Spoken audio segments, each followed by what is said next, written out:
பழத்தோட்ட ஊழியங்கள், கர்த்தரருளின ஊழியங்கள்.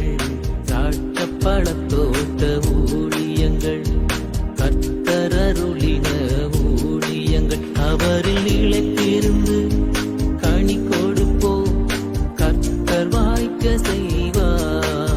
அவரில் நிலைத்திருந்து கனி கொடுப்போம், கர்த்தர் வாய்க்க செய்வார். துதி உமக்கே, துதி உமக்கே, துதி உமக்கே என்றுமே என்றும். துதி உமக்கே, துதி உமக்கே, துதி உமக்கே என்றுமே. சிறியவனை பொழுதிலிருந்தும் எளியவனை குப்பையிலிருந்தும் எடுத்து உயர்த்தி ராஜாக்களோடும் பிரபுக்களோடும் வந்து இருக்க செய்கிற அருமை ஆண்டவர் இயேசு கிறிஸ்துவின் இனிதான நாமத்தினாலே இந்த சத்தத்தை கேட்கின்ற அனைத்து தேவனுடைய பிள்ளைகளுக்கும் என்னுடைய அன்பான வாழ்த்துகள். நீங்கள் கோடாக்கோடியாய் பெருகுவீர்களாக, உங்களுடைய பிள்ளைகள் கோடாக்கோடியாய் பெருகுவார்களாக என்று வாழ்த்துகின்றேன், ஆசீர்வதிக்கின்றேன். பிரியத்துக்குரியவர்களே, இந்த நாட்களிலே ஆண்டவருடைய பணியை நாம் ஒவ்வொரு சனிக்கிழமையும் ஒவ்வொரு ஊரிலே நாம் நடத்தி வருகிறோம். இது 4வது சனிக்கிழமையாக இருக்கின்றபடியினாலே கர்த்தருக்கு சித்தமானால் சென்னை வாழ் ஜனங்களே, உங்களை தேடி நான் வருகின்றேன். சென்னையில் தினந்தோறும் நம்முடைய நிகழ்ச்சிகளை பார்க்கிறவர்கள் ஏராளமானவர்கள் இருக்கிறார்கள். மாதத்தில் ஒரே ஒரு நாள் நம்முடைய கூட்டம் நடத்தப்படுகிறது.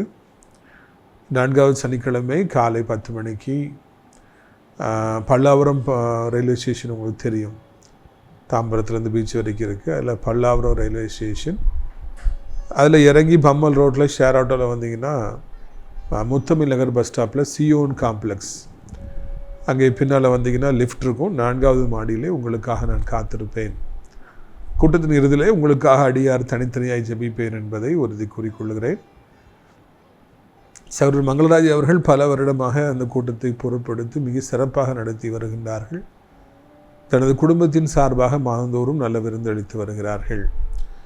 நீங்களும் கூட வந்து ஜெபித்து விட்டு செல்லலாம், சாப்பிட்டு விட்டு செல்லலாம். கர்த்தர் உங்களை ஆசீர்வதிப்பாராக. அது மாத்திரமல்ல, நம்முடைய ஊழியத்தின் சார்பாக கட்டப்பட்டு நடத்தப்பட்டு வருகிற அடைக்கலான் குருவி ஆவிக்குரிய முதியோர் இல்லம் உங்களுக்கு நினைவூட்ட விரும்புகிறேன். நிறைய இடங்கள் காலியாக இருக்கிறது, நிறைய பேர் சேர்ந்துட்டு இருக்கிறாங்க. நீங்களும் கூட ஆவிக்குரிய முதியோர் இல்லத்தை தேடுவீர்கள் என்றால் தாராளமாக வரலாம். 3 வேளையும் அவர்களுக்காக ஜெபம் மேலெடுக்கப்படுகிறது. அது மாத்திரமல்ல, அவர்களுக்காக 3 வேளையும் சிறப்பான உணவுகளை நாம் அளித்து வருகிறோம். தேவனுடைய பிள்ளைகள் இந்த சந்தர்ப்பத்தை பயன்படுத்தி கொள்ளுங்கள். பக்கத்தில் இருக்கிற இடத்துல நாம் எப்படியாவது ஒரு அனாதை பிள்ளைகளுக்கான இல்லத்தையும் ஸ்கூலையும் கெட்ட நாம் ஆசைப்படுகிறோம். நீங்கள் அதற்காக ஜெபித்து கொள்ள வேண்டும் என்று உங்களை அன்போடு நான் கேட்டுக்கொள்கிறேன்.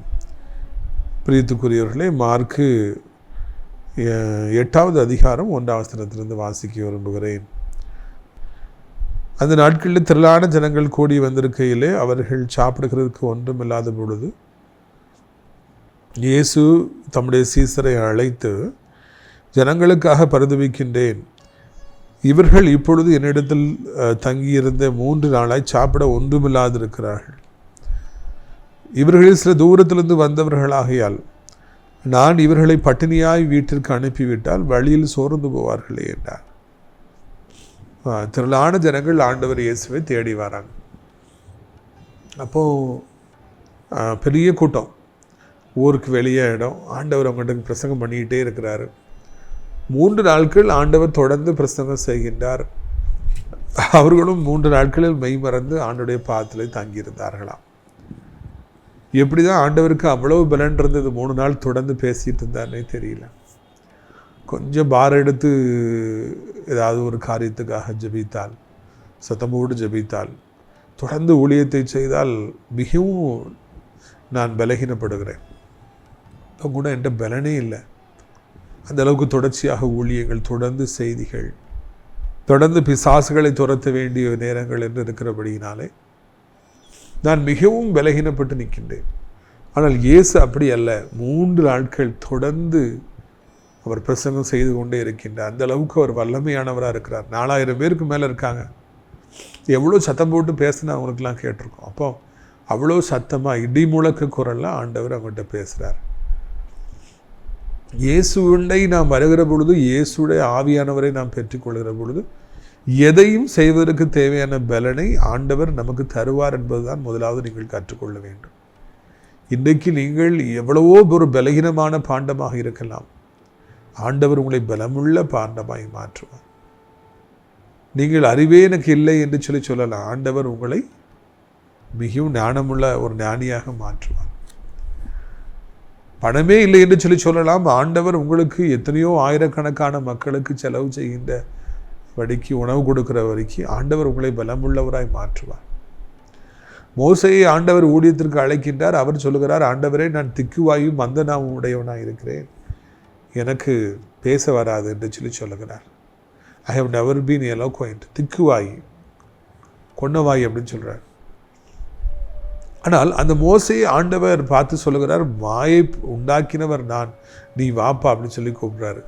கீழ்ப்பிடிந்து வந்தபடியினாலே லட்சம் இஸ்ரவேல் ஜனங்களுக்கு மாபெரும் தலைவனாக மோசே மாபெரும் பேச்சாளராக மாறினார் என்று வரலாறு சொல்கிறது. நான் பலகீனன், என்னால் என்ன செய்ய முடியும், எனக்கு ஒன்றும் தெரியாதே, எனக்கு ஒருவரும் இல்லையே, எனக்கு வருமானம் இல்லை, எனக்கு படிப்பு இல்லையே, எனக்கு ஒருவரும் ஆதரவு கொடுப்பதில்லையே, ஒருவரும் என்னை நேசிக்கவில்லையே என்று நீங்கள் கலங்கிக்கிட்டு இருக்கலாம். ஆனால் உங்களை ஒரு பலமுள்ள மனிதனாக, ஆசீர்வதிக்கப்பட்ட ஒரு மனிதனாக, கொடுக்க வல்லமை படைத்தவராக மாற்றுவதற்கு ஆண்டவர் உண்மையுடையவராக இருக்கின்றார். மனிதனுடைய வாழ்க்கையை தலைகீழாய் புரட்டி போடுவதற்கு ஆண்டவருக்கு வல்லமை உண்டு. ஆண்டவரை நாம் தேடுகிற பொழுது புது மனிதர்களாய், வேறு மனிதர்களாய் நாம் மாற்றப்படுகிறோம். பைபிள் அதுக்கு எவ்வளோ எடுத்துக்காட்டுகள் இருப்பதை நாம் காண்கிறோம். எனவே தேவனுடைய பிள்ளைகளாகிய நீங்கள் இந்த சந்தர்ப்பத்தை பயன்படுத்தி கொள்ளும்படியாக நீங்களும் கூட இதே போல ஆண்டவரை போல வல்லமை படைத்தவராய் மாறும்படியாக நீங்கள் உங்களை ஒப்பு கொடுங்க. எங்கே பிரதர், இந்த வியாதி எனக்கு எவ்வளோ கஷ்டப்படுத்துது, சுகர் கம்ப்ளைண்ட் இருக்குது, ப்ரெஷர் இருக்குது, நானாக ஊழியம் செய்ய போகிறேன், நானாக இந்த காரியத்தை பண்ண போகிறேன், அந்த காரியத்தை பண்ண போகிறேன், நீங்கள் அங்கலாய்க்கலாம். உங்களுடைய பலகீனங்களை எல்லாம் நீக்கி உங்களை பலமுள்ளவர்களாய் மாற்றுவதற்கு ஆண்டவருக்கு ஒரு நிமிடம் கூட தேவையில்லை என்பதை உங்களுக்கு நான் நினைவூட்டும்படியாக விரும்புகிறேன். அடுத்தாப்புல இங்கே பாருங்கள், 3 நாட்கள் ஜனங்கள் கேட்குறாங்க. அந்த அளவுக்கு ஏசப்பாவுடைய வார்த்தையில் மறந்து போகிறாங்க. ஆண்டவருடைய வார்த்தை அவர்களுக்கு தேவையான பலனை சாப்பிடாமலே அவங்க 3 நாள் இருக்கும்படியாக உதவி செய்கிறது. ஏசப்பா இருந்துட்டாலே நமக்கு எவ்வளோ பலன் கிடைக்குங்கிறதுக்கு இது ஒரு சரியான எடுத்துக்காட்டாக இருக்கிறது. அவருடைய சத்தத்தை கேட்டால், அவருடைய பைபிளை வாசித்தால், ஊழியங்களில் பங்கு பெற்றால் நாமும் பலம் உள்ளவர்களாய் மாறுவோம் என்பதில் சந்தேகமில்லை. அதில் நம்ம கவனிக்க வேண்டிய விஷயம் என்னவென்றால், ஆண்டவர் சொல்கிறாரு, 3 நாளாக இருந்திருக்கிறாங்க, ரொம்ப தூரத்துலேருந்து வந்திருக்காங்க, நான் அவங்கள வெறுமே அனுப்பிவிட்டால் போகிற வழியில் சோர்ந்து போவாங்களே, பையோ பாவம் என்று அவர்களை ஆண்டவர் புரிந்து கொள்ளுகிறார். அவர்களுக்காக பரிதபிக்கின்றார், அவர்களுக்கு ஏதாவது கொடுக்க வேண்டும் என்று சொல்லி ஆசைப்படுகின்றார். நான் காலேஜில் யூஜி படிச்சுட்டு இருக்கிறேன், நேசரத்தில் அண்டர் கிராஜுவேஷன் இளநிலை படிப்பு. அப்பொழுது நான் இங்கிலீஷ் பேசுவதில் ரொம்ப ஆர்வம் உடையவனாக நான் இருந்தேன். யார் இங்கிலீஷ் பேசினாலும் நானும் போய் நின்று இங்கிலீஷில் பேசுவேன், அவ்வளவு ஆர்வம் எனக்கு.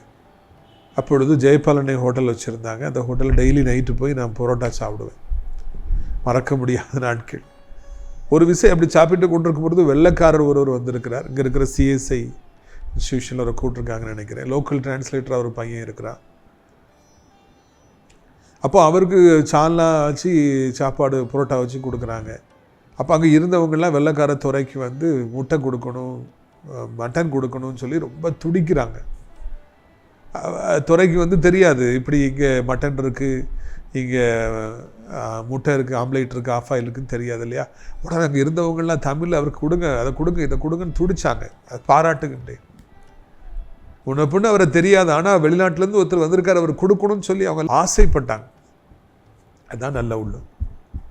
ஏசப்பா அவருடைய பாதத்தில் நம்ம காத்திருக்கும் பொழுது, அவரை நாம் நேசிக்க ஆரம்பிக்கும் பொழுது, அவருக்காக முடிந்த ஊழியத்தை நாம் செய்ய ஆரம்பிக்கின்ற பொழுது, எவ்வளவோ பிரச்சனைகள், எவ்வளவோ இடர்பாடுகள் நமக்கு வந்தாலும் அதையெல்லாம் தாங்கி கொண்டு அவருக்காக நாம் ஊழியம் செய்ய ஆசைப்படுகிற பொழுது அவர் நமக்காக பரிதவிக்கின்றார். ஏதாவது நமக்கு தரணும், நமக்கு சாப்பாடு கொடுக்கணும், நமக்கு படிப்பு கொடுக்கணும், நமக்கு வேலை கொடுக்கணும், நமக்கு பணம் கொடுக்கணும், நமக்கு சொத்துக்களை கொடுக்கணும், சொந்தமாக வீடு கொடுக்கணும், சொந்தமாக பிள்ளைகளை கொடுக்கணும், சொந்தமாக வாழ்க்கையில் எல்லா ஆசீர்வாதங்களை கொடுக்கணும்னு சொல்லிட்டு ஆண்டவர் நமக்காக பரிதபிக்கின்றவராக இருக்கிறார். எப்படியாவது நமக்கு தரணும்னு சொல்லி ஆசைப்படுறார்.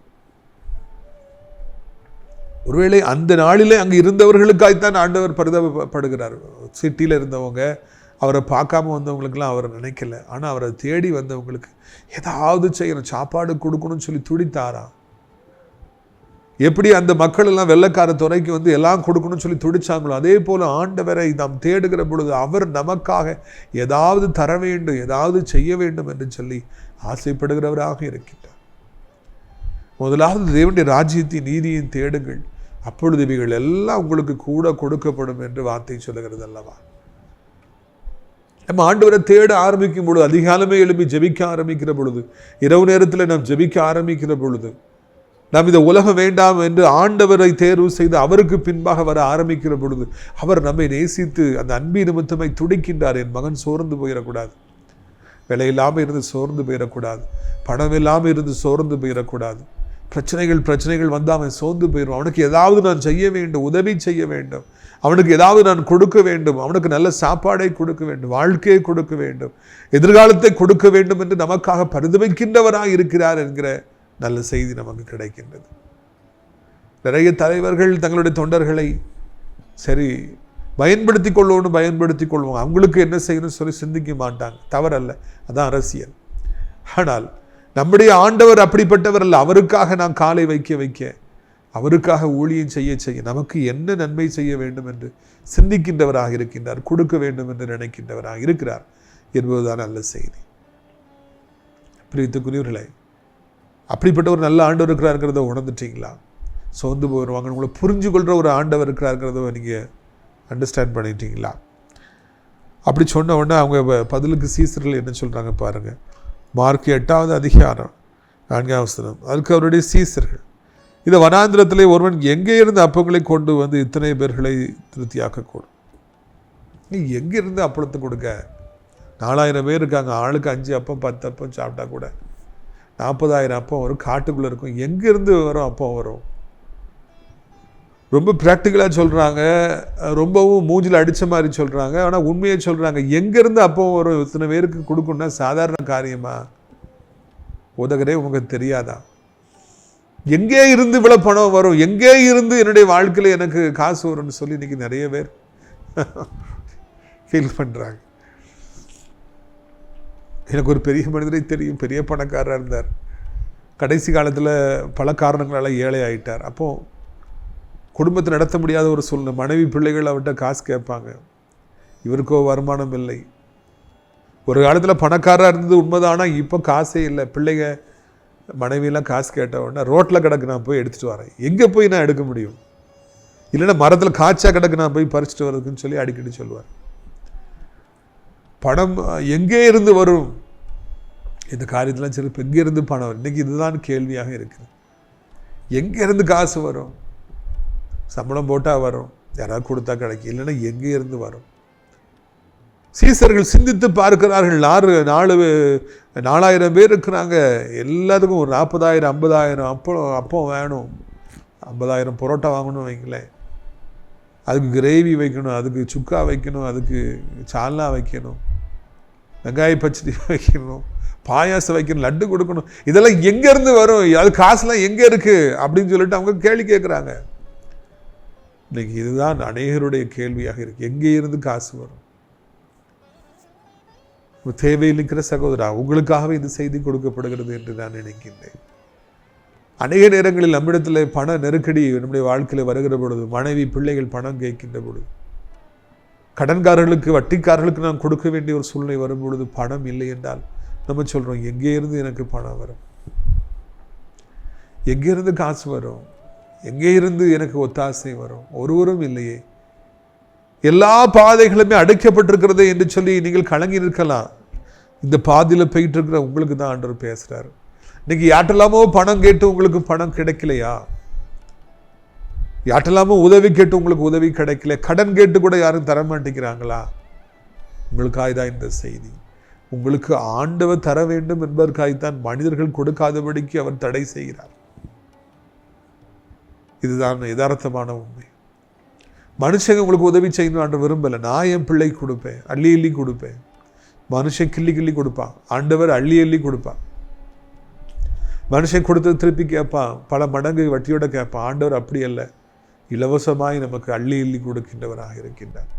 அவர் நம்மை நேசிக்கிறபடியினாலே நான் என் பிள்ளைக்கு கொடுப்பேன்னு தான் இன்னைக்கு உங்களுக்கு வாசல்களை அடைத்திருக்கிறார் என்பதை நினைவூட்டும்படியாக நான் விரும்புகிறேன். எங்கே இருந்து இந்த அப்பம் வரும், இவ்வளோ அப்பம் வரும், ஏதோ அப்பம் கொடு, அப்பளம் வருது, அப்பம் கொடு, சாப்பாடு கொடுன்னு சொல்கிறீங்களே, இத்தனை 1000 பேருக்கு எங்கிருந்து அப்பம் வரும், எங்கிருந்து சாப்பாடு வரும்? அவங்க அழகாக கேட்குறாங்க. எப்படி இவங்களை திருப்திப்படுத்த முடியும்? ஆண்டவருக்கோ அவர்களுக்கு ஏதாவது கொடுக்க வேணும், அவங்களுக்கு உதவி செய்யணும், சாப்பாடு கொடுக்கணும், போஜனம் கொடுக்கணும் ஆசை. சீசர்களுக்கோ தலையிலியாக இருக்குது, இந்த மண்டையில் அடிச்சுக்கிறாங்க. எங்கிருந்து இவ்வளோ கொடுக்க முடியும்? இதை கர்த்தரை அறியாதவர்கள் வேண்டும் என்றால் இந்த சீசர்களை போல சொல்லட்டும். எங்கேருந்து எனக்கு காசு வரும், எங்கேருந்து இவ்வளோ பணம் வரும், எங்கேருந்து இவ்வளோ லட்சங்கள் வரும், எங்கேருந்து இவ்வளோ கோடிகள் வரும் சொல்லி கர்த்தரை அறியாதவங்க வேணா சொல்லட்டும். ஆனால் ஆண்டுடைய பிள்ளைகளாகி நாம ஒரு காலம் அப்படி சொல்லவே கூடாது. எங்கே இருந்து பணம் வருது?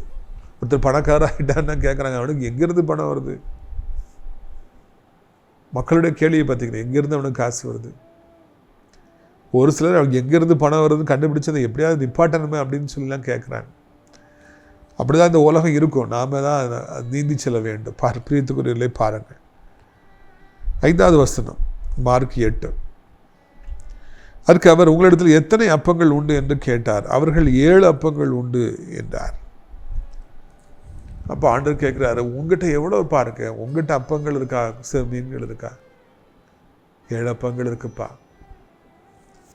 வந்திருக்கிறதுக்கு 50,000 அப்பம் தேவை, இவங்ககிட்ட வெறும் 7 அப்பம் இருக்கு. இருப்பது 7, தேவையானவைகள் 50,000 வைத்துக்கொள்வோமே. எப்படி நம்ம இது மூலமாக கொடுக்க முடியும்? யோசித்து பாருங்க. இந்த 7 அப்பத்தை வச்சுக்கிட்டு எப்படி 50,000 பேருக்கு சாப்பாடு கொடுக்க முடியும்? அதனால தான் அவங்க எங்கே இருந்து வரும் என்று சொல்லி கேட்டார். ஆனால் என்னை பொறுத்தவரையிலே something is better than nothing என்று சொல்லி நான் நினைக்கின்றேன். அப்பவே இல்லை என்று சொல்வதை விட 7 அப்பங்கள் இருக்கிறது என்று சொல்வது ஒரு தகுந்த பதில் என்று சொல்லி நான் நினைக்கின்றேன். நீங்கள் காலையில் எவ்வளோ நேரம் ஜோம்னீங்க பிரதர்? நான் 1 மணி நேரம் ஜோம்னாமல் வீட்டை விட்டு வெளியே வரமாட்டேன் அப்படின்னு நம்ம சொல்கிறோம். ஒருவேளை அன்றைக்கி முந்தின நாள் இரவில் நம்ம ரொம்ப வெளியே போயிட்டு ரொம்ப தாமதமாகி வந்து தாமதமாக தூங்கியிருக்கலாம், டயர்டாக இருக்கலாம். அப்போது 1 மணி நேரம் ஜோம் பண்ண முடியாதுங்கிற ஒரு சூழ்நிலை உண்டாயிருக்கலாம். 1 மணி நேரம் ஜோம் பண்ணிட்டா என்ன, ஒரு 10 நிமிஷம் நம்ம ஜோம் பண்ணிட்டு போவோம்.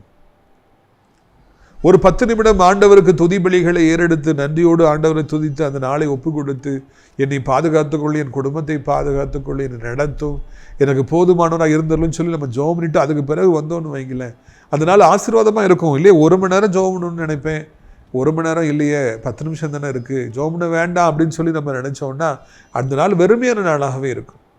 Something is better than nothing. ஒன்றுமே ஜபிக்காமல் போகிறது, கொஞ்சம் ஜோம் பண்ணிட்டு போகிறது எவ்வளவோ போதுமானது. பைபிளே வாசிக்காமல் போகிறதுக்கு ஒரு சாப்டர் வாசிட்டு போகிறது எவ்வளவோ மேலானது. ஒன்றுமே இல்லைன்னு சொல்கிறதுக்கு 7 அப்பங்கள் இருக்கிறது, ஒரு சில மீன்கள், சிறு மீன்கள் இருக்கிறது சொல்கிறது எவ்வளவோ மேலான ஒரு வார்த்தை. அதைத்தான் அந்த சீசர்கள் சொன்னாங்க. நீங்கள் அது இல்லை, இது இல்லை, அதில் ஒன்றும் இல்லை, இதில் ஒன்றும் இல்லை அப்படின்னே சொல்லி நம்ம பழகிட்டோம். இருக்குது, கொஞ்சோல இருக்குது. நம்முடைய வாழ்க்கையில் கொஞ்சம் இருந்தாலும் அதை நாம் பாராட்ட வேண்டும், அதை நாம் புகழ வேண்டும், அதை பாதுகாக்க வேண்டும். கொஞ்சோல அன்பு இருந்தால் கூட அவர்களை நாம் விடக்கூடாது. கொஞ்சோல உதவி செய்பவர்களை கூட நம்முடைய வாழ்க்கையில் நாம் விடக்கூடாது. கொஞ்சோல அறிவு இருப்பவர்களை கூட நாம் பணியில் கண்டிப்பாக நாம் வைத்திருக்க வேண்டும். ஒரு விசை எனது பேராசிரியர் ஒருவர் தன்னுடைய, நான் வேலை செஞ்சுட்டு இருக்கோம், ஜூனியர், எனக்கு சீனியர்ஸ் அவங்க, இன்னொரு காலேஜில் ஏதோ சேட்டை பண்ணாருன்னு சொல்லிட்டு அவரை ட்ரான்ஸ்ஃபர் பண்ணி எங்கள் காலேஜுக்கு அனுப்பியிருந்தாங்க. அப்போ ஒரு பெரிய பாவிரி யாருமே பேசாமல் இருந்தாங்க. அப்போ என்னுடைய பேராசிரியர் ஒருவர் இன்னொரு பேராசிரியர் சொன்னார், அவர்கிட்ட நல்லா இருந்துங்க, அவருக்கு ஹெல்ப் பண்ணு, அவர்கிட்ட ஃப்ரெண்ட்லியாரு, சிறு துரும்பும் பல்குத்த உதவும் அப்படின்னு சொல்லி அவர் சொன்னார். சிறு துரும்பும் பல்குத்த உதவும் எனக்கு காதில் இன்னும் ஒழிச்சிக்கிட்டே இருக்குது. அவர் அவாய்ட் பண்ணாத, அவர் அறிவான ஆள், வருங்காலத்தில் எதுக்காவது பிரயோஜனப்படுவார். சிறு துரும்பும் பல்குத்த உதவும். சின்னதாக ஒரு திறமை இருந்தால் கூட அவங்கள நம்ம கவனித்து வச்சுருக்கணும். ஓகே, இதுக்கு அவங்க யூஸ்ஃபுல்லாக இருப்பாங்க. நல்லா பேசுகிற பையனுங்க இருந்தாங்கன்னா ஊழியத்தில் வருங்காலத்தில் கடவுளுக்காக அவங்க பேசுவாங்க அப்படின்னு சொல்லி நம்ம அவங்கள கரெக்டாக ஜட்ஜ் பண்ணணும். நான் முந்தி ஒரு இன்ஜினியரிங் காலேஜில் வேலை பார்க்கும்போது அங்கே ஸ்டூடெண்ட்ஸ்லாம் நல்லா பேசுவாங்க, பேச்சாற்றல் உடையவங்களாக இருப்பாங்க. அதில் ஒரு கேர்ள் அருமையாக பேசினா. அப்போ முதல்ல நம்ம ஊழியத்தை ஆரம்பிக்கும் போது டிவியில் வரும்போது அந்த பொண்ணை தான் நான் செலக்ட் பண்ணேன். நீ எனக்காக வாய்ஸ் கொடுக்கணும்னு சொல்லி ராஜகுரு அண்ணன் அவங்க ஸ்டூடியோ வச்சுருந்தாங்க. அங்கே அந்த கேர்ளை கூப்பிட்டு போயிருந்தோம். அப்போது நான் அண்ணெல்லாம் போயிருந்தோம். அப்போ அந்த கேர்ளை நான் எழுதி கொடுத்ததை அழகாக பேசினான். கோயில் அண்ணன் எழுதி கொடுத்துருந்தாங்க. வாரீர் அழைக்கிறா டாக்டர் கிறிஸ்டோபர் ராஜா அப்படின்னு சொல்லி அந்த பொண்ணு சொல்லும். ஐயோ, அது வாய்ஸ் அவ்வளவு சூப்பராக சூட் ஆகிடுச்சு. அவள் பேசும்பொழுது இது ஊழியத்துக்கு இந்த வாய்ஸ் பயன்படுன்னு சொல்லி நினச்சேன். சும்மா ஒரு சாதாரண கேர்ள் தான், சாதாரண குடும்பம் தான். ஆனால் அது பல வருடங்களாக நம்முடைய ஊழியத்தில் இந்த வாய்ஸ் அது ஒழித்து. சிறு துரும்பும் பல்குத்த உதவும். 2 மீன் 5 அப்பம்னா பரவாயில்லை, அது 5000 பேருக்கு போதுமானதாக இருந்தது. 7 அப்பம் பரவாயில்லை, 4000 ஆண்களுக்கு அது போதுமானதாக இருந்தது. யாரையும் அலட்சியம் பண்ணாதீங்க. சின்னதாக திறமை இருந்தாலும் போதும், சின்னதாக ஒரு அன்பு இருந்தாலும் போதும், சின்னதாக ஒரு உழைக்கிற ஒரு மனம் இருந்தாலும் போதும். ஏதோ ஒரு விதத்தில் நமக்கு அவர்கள் பிரயோஜனமாக இருப்பாங்க. அடுத்தாப்புல ஒன்றுமே இல்லைன்னு சொல்கிறதுக்கு something is better then nothing. இந்த ரெண்டையும் நீங்கள் மனதில் வைத்துக்கொள்ள வேண்டும். அதைத்தான் இந்த இடத்துல நான் காண்கிறோம். எப்போவும் நம்ம லைஃப்பில் இதை மறந்துடவே கூடாது. கொஞ்சம் பக்தியாக இருக்கிறவர்கள் கூட ஒரு சமயத்தில் வாழ்க்கையில் ஆண்டவர் இயேசுவை ஏற்றுக்கொண்டு முழுமையாக அவர்கள் ஊழியத்துக்கு வருவதை பார்க்கிறோம். அப்போது 6வது வசனம் சொல்லுது, அப்பொழுது அவர் ஜனங்களை தரையிலே பந்தியிற்கு கட்டளையிட்டு அந்த 7 அப்பங்களை எடுத்து சோத்திரம் பண்ணி பிட்டு அவர்களுக்கு பரிமாறும்படி கொடுத்தார். அவர்கள் ஜனங்களுக்கு பரிமாறினார்கள். 8 அவர்கள் சாப்பிட்டு திருப்தி அடைந்தார்கள். மீதியான துணிக்கைகளை 7 கூடையிலே எடுத்தார்கள். சாப்பிட்டவர்கள் ஏறக்குறைய 4000 பேராக இருந்தார். உடனே அந்த கொஞ்சோல மீனை எடுத்து கொஞ்சோல அப்பத்தை எடுத்து அதை ரொம்ப ப்ரீஷியஸான கையில் வச்சு சோத்திரம் பண்ணி வானத்தை பார்த்து, அது வரைக்கும் அதுக்கு மரியாதையே கிடையாது. ஆனால் ஏசப்பா அதை ரொம்ப மரியாதையாக கையில் எடுக்கிறாங்க, அதை ரெஸ்பெக்ட் பண்ணுறாங்க, அதை வைத்து சோத்திரம் பண்ணுறாங்க, வானத்தை பார்க்குறாங்க, பிதாட்ட உதவி கேட்குறாங்க, அதை அப்படியே மெதுவாக பிச்சு கொடுக்குறாங்க. அந்த அப்பம் அப்படி பெருகிட்டே போகுது, சிறுமீன்களும் அப்படியே பெருகுது, டேஸ்ட்டாக இருக்குது. 4000 ஆண்கள் சாப்பிட்டார்களாம். கொஞ்சோல இருந்த அப்பத்தை 4000 40,000 அப்பங்களாய் மாற்றி எவ்வளவு வேண்டுமென்றாலும் சாப்பிட்டு கொண்டே இருங்கள் என்று அள்ளி அள்ளி கொடுத்து 3 நாள் சாப்பிடாமல் இருந்தவங்க காஞ்ச மாடு கம்பளை உழைச்சுப்பாங்க. அதே மாதிரி அள்ளி அள்ளி சாப்பிட்ருப்பாங்க. எனக்கு வைங்கன்னு சொல்லி. கல்யாண வீட்டில் சாப்பிட்றவங்கள பார்த்துருக்கீங்களா? ஐயோ அதை கொண்டா இதை கொண்டான்னு கேட்பாங்க. வீட்டில் எதுவுமே வேண்டாம், கொஞ்சோட தான் இருக்கும், வேண்டாம்பாங்க. கல்யாண வீட்டில் போனால் இதை வைம்பாங்க. அதே மாதிரி எல்லாரும் பசியாக 3 நாள் சாப்பிடாம இருந்திருக்காங்க, வைன்னு சொல்லியிருப்பாங்க. சாப்பிட்ட பிறகு அவ்வளோ சாப்பிட்ட பிறகு கூட 7 கூடை நிறைய மீன் இருந்துதான், அப்போ இருந்துதான், மிச்சம் இருந்துதான். ஏசப்பாவும் சீசர்கள் கூட சாப்பிட்ருப்பேன். எல்லாருக்கும் சாப்பாடு.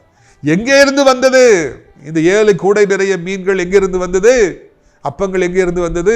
இத்தனை 1000 பேருக்கு இத்தனை 40,000 50,000 அப்பங்கள் எங்கிருந்து வந்தது? வெறும் 7 அப்பத்திலிருந்து வந்தது. சில சிறு மீன்கள்டிருந்து வந்துச்சு. Jesus multiplies. இயேசு பெருகும்படியாக செய்கிறவர். உங்கள் கையில் இருக்கிற ஆசீர்வாதங்களை பெருகும்படியாய் செய்வார். உங்கள் நிலங்களை பெருகும்படியாய் செய்வார். தோட்டங்களை பெருகும்படியாய் செய்வார். காய்கறிகளை கால்நடைகளை பெருகும்படியாய் செய்வார். வேலைக்காரர்களை பெருகும்படியாய் செய்வார். உங்கள் செல்வங்களை பெருகும்படியாய் செய்வார். உங்கள் பணத்தை பெருகும்படியாய் செய்வார். சம்பளம் வாங்கினாலும் அன்றைக்கி டெய்லி வேஜஸாக இருக்கலாம், மாத சம்பளமாக இருக்கலாம், கடையை வச்சுருக்கலாம். கிடைக்கிறத ஏசப்பா சமூகத்தில் வைத்து ஜெபம் பண்ணி அதுக்கு பிறகு நீங்கள் கொடுங்க. அது பல மடங்கு பெருகும்படியாக ஆண்டவர் செய்வார். எல்லாரும் அந்த அப்பத்தை சாப்பிட்றாங்க. அப்போ தான் ஆண்டவர் அவங்களை திரும்பி பார்த்துருப்பார். எங்கே இருந்து இந்த அப்பம் வரும்? அவங்க கேட்டாங்கல்ல, இப்படி தான் ஏன் அப்பம் வரும்? எங்கே இருந்து அப்பம் வருமா? பாரு, கண்ணால் பாருன்னு சொல்லி எல்லாருக்கும் ஆண்டவர் கொடுத்தார். வந்து கொண்டே இருந்தது. ஏசப்பா அதிசயங்களின் தேவன், அற்புதங்களின் தேவன். எனக்கும் ஒரு அற்புதத்தை செய்யுங்கப்பா, என் குடும்பத்துக்கும் ஒரு அற்புதத்தை செய்யுங்க ஐயா. எனக்கு இந்த பசியை தாங்க முடியல, இந்த வேதனையை தாங்க முடியல, வியாதியை தாங்க முடியல, துன்பத்தை தாங்க முடியலன்னு சொல்லி ஆண்டவர்கிட்ட சொல்லி பாருங்க. அப்பொழுது கர்த்தர் பெரிய காரியங்களை அவர் செய்வார். நிச்சயமாக உங்கள் தேவைகளை சந்திப்பார், உங்களை பெருகும்படியாய் செய்வார். ஆனால் அதுக்கு முன்னகொட்டி யாரை அற்பமாக நினைக்காதீங்க. கொஞ்சோல திறமை இருந்தால் கூட ஒரு நாளில் நமக்கு பயன்படும். நம்மளை கொஞ்சோல அவங்க அன்பு செஞ்சால் கூட உங்கள் அன்பு ஒரு நாளில் என்றைக்கோ எங்கேயாவது பயன்படும். Something is better than nothing. ஒன்றுமே இல்லாமல் இருக்கிறதுக்கு இது கொஞ்சம் இருந்து அது எவ்வளவோ நலமானது என்பதை மறந்து விடாதிருங்கள். நாம் ஜெபிக்கலாமா? அப்பா பிதாவே, வானத்துக்கு பூமிக்கும் ஆண்டவரே, இந்த நாளிலே அருமையான ஒரு சத்தியத்தை எங்களுக்கு கொடுத்து எங்களோடு பேசி எங்களை நீ ஆற்றி தேற்றி அரவணைத்திருக்கிறீங்க. அதற்காக நன்றி அப்பா. எவ்வளோ பெரிய ஆண்டவர், எவ்வளோ பெரிய தெய்வம். எங்களை நீர் ஆண்டவரை நடத்துகிறவராக இருக்கிறீர். எங்களுக்கு நீர் போதுமானவராக இருக்கிறீர். அதற்காக நமக்கு ஸ்தோத்திரம் ஐயா. இது அருமையான நாளிலும் கூட கர்த்தாவே ஆண்டவரே, நீர் எவ்வளவு நல்லவர். உம்மிடத்தில் வருபவர்களை குறித்து உமக்கு எவ்வளவு ஆசை, எவ்வளவு அன்பு, எவ்வளவு அக்கறை, அவர்களை குறித்து எவ்வளவு நீர் கேர் பண்ணுறீங்க ஆண்டவரே. அவங்க வழியில் வெறுமையாக போன சோர்ந்து போயிடுவாங்களேன்னு சொல்லி அவங்களுக்காக ஃபீல் பண்ணீங்க. எவ்வளவோ எங்கிட்டிருந்து நன்மைகளை பெற்றுக்கொண்டு எங்களை தூக்கி வீசுகிறவர்களை காண்கிறோம். ஆனால் நீரோ ஆண்டவரே எங்களுக்கு ஏதாவது கொடுக்கணும், எங்களை எப்படியாவது ஆசீர்வதிக்கணும், எங்களை எப்படியாவது உயர்த்திடணும்னு சொல்லி எவ்வளவு எங்களுக்காக பரிதவிக்கிறீங்க. தாயை போல பரிதவிக்கிறீங்க. அதற்காக நன்றி ஐயா. இப்படி அன்பு எவ்வளவு உண்மையானது, இப்படி அன்பு எவ்வளவு மேலானது, இப்படி அன்பு எவ்வளவு மாறாதது. எங்களுடைய முதிர் வயதிலும் எங்களை பாதுகாக்கிறவரே உமக்கு நன்றி ஐயா. நன்றி ஐயா. எங்கே இருந்து இங்கே வரணும்னு எங்கள் குடும்பத்தார் கேட்குறாங்க, நண்பர்களுக்கு கேட்குறாங்க, உலகம் கேட்குது. ஆனால் தகப்பனே உங்கள்கிட்ட என்ன இருக்குன்னு கேட்டு கொஞ்சோல இருப்பதை நீ பல மடங்கு பெரிதாக்கி ருசி உள்ளதாக்கி இப்போ போதும் போதுங்கிற அளவுக்கு ஜெயிங்கிற அளவுக்கு எல்லாரும் சாப்பிட்றதுக்கு திருப்தியாகி கொடுத்தீங்களே, எல்லாரும் திருப்தியாக்குனீங்களே, எல்லாருடைய வயிற்றையும் நிறைச்சி தான் அதுக்கு பிறகு அனுப்புனீங்கப்பா. ஆண்டவரே வல்லமைக்கு முடிவில்லை. ஆண்டவரை செய்ய நினைத்ததை ஒருவரும் தடைபட முடியாதப்பா. தீபா ரபா கர் ரபா லக்கர் கரபா ந ஷர் தன துபா ருபா நுபா ரபல பெருகட்டும் பெருகட்டும் பெருகட்டும். தேவனுடைய பிள்ளைகளுடைய ஆசீர்வாதங்கள் பெருகட்டும். ஆண்டவர் சொல்றார், வரும் நாட்களில் வித்தியாசத்தை காண்பிப்பேன். என்னை தேடுகிறவர்களுக்கும் என்னை தேடாதவர்களுக்கும், என்னை அறிந்தவர்களுக்கும் அறியாதவர்களுக்கும், என்னை நேசிக்கிறவர்களுக்கும் நேசிக்காதவர்களுக்கும், நேசிக்கிறவர்களுக்கும் பகைக்கிறவர்களுக்கும், எனக்கு ஊழியம் செய்கிறவர்களுக்கும் ஊழியம் செய்யாதவர்களுக்கும், ஊழியத்தை எதிர்ப்பவர்களுக்கும் நான் வித்தியாசத்தை காண்பிப்பேன் என்று ஆண்டவர் சொல்லுகிறார். ரபா லீரோ கோர்ரோபோ நான் கராபாலா. உன்னை ரட்சிக்க கூடாதபடிக்கு என் கரம் குறுகி போகலை, உன்னை சுகப்படுத்த முடியாதபடிக்கு நான் வல்லமையில குறைந்து போகவில்லை என்று ஆண்டவர் சொல்றார். ரபி கருப்பா ஷதுரு நஹப்தரா லூபா ரூபா நஷந்தரா. சில அடிகள் பட்டு, காயம் பட்டு, வியாதிப்பட்டு, விபத்துகளை சந்தித்து குழி போல உடம்பு இருக்குது, குழிகளாக விழுந்துருக்குது, எல்லாத்தையும் ஆண்டவர் அப்படி சரி செய்கிறார். கோணலான பகுதியில் பார்ட்ஸை ஆண்டவர் செவைப்படுத்துகிறார். இனி இந்த வேதனை உனக்கு இருக்காது, நீ சமாதானமா போ, சந்தோஷமா போ, இனி இந்த வியாதி உனக்கு இருக்காது என்று ஆண்டவர் சொல்லுகிறார். லக்க திரி போ ரூதி ஆனா கரபலா. ஒன்றும் இல்லை ஒன்றும் இல்லைன்னு சொல்லாத, உனக்கு இருக்கிறது நான் தந்திருக்கிறேன், அதை பயன்படுத்து, அதுக்காக என்னை சோத்திரி, அதுக்காக நன்றி செலுத்து. கொஞ்சோல இருந்தாலும் என்னை துதி, கொஞ்சோல சுகம் கிடைத்தாலும் என்னை துதி, அப்பொழுது அதிகமாக உனக்கு தருவேன் என்று ஆண்டவர் சொல்றார். எல்லா மக்களையும் ஆசீர்வதிங்க. உலகம் இருக்கிற எத்தனை நாடுகளை, இந்திய தாய் திருநாட்டையும் ஆசீர்வதிங்க. அனைத்து மக்களையும் ஆசீர்வதிங்க. அனைத்து தேவனுடைய பிள்ளைகளையும் ஊழியக்காரர்களையும் ஆசீர்வதிங்க. ஆசிரியர் திராட்சை பழத்தோட்ட ஊழியங்களை நேசிக்கிறேன். நாள்தோறும் நம்முடைய நிகழ்ச்சிகளை பார்க்கிற ஜெபத்தினாலே காணிக்கையில தாங்குற மக்களை ஆசீர்வதிங்க. அடைக்கலான் குருவி முதியோரிடத்தில் தங்க ஏராளமான இடங்கள் உண்டு. அநேகரை அழைத்து கொண்டு வாருங்க ராஜா. அனாதை பிள்ளைகளுக்கான இல்லத்தையும் ஸ்கூலையும் கட்டக்கூட உதவி செய்யுங்க. மகிமைப்படுங்க. குற்றங்கள் குறைகளை பண்ணிங்க. இயேசு மூலம் ஜெபிக்கிறோம் நல்ல பிதாவே, ஆமென். என் ஆத்துமாவை கர்த்தரை சோத்திரி, என் முழு உள்ளமே அவருடைய பரிசுத்த நாமத்தை சோத்திரி. என் ஆத்துமாவை கர்த்தரை சோத்திரி, அவர் செய்த சகல உபகாரங்களை ஒருபொழுதும் மறவாதே, ஆமென். இந்த கர்த்தராகிய இயேசு கிறிஸ்துவின் கிருபையும் பிதாவாகிய தேவனுடைய அன்பும் பரிசுத்த ஆவியின் அந்யோன்ய ஐக்கியம் இல்லாத பிரசன்னம் அனைவரோடு இன்றைக்கு சதா காலங்களில் நிலைத்திருப்பதாம். அல்லேலூயா, அல்லேலூயா. God bless you. ஆமென்.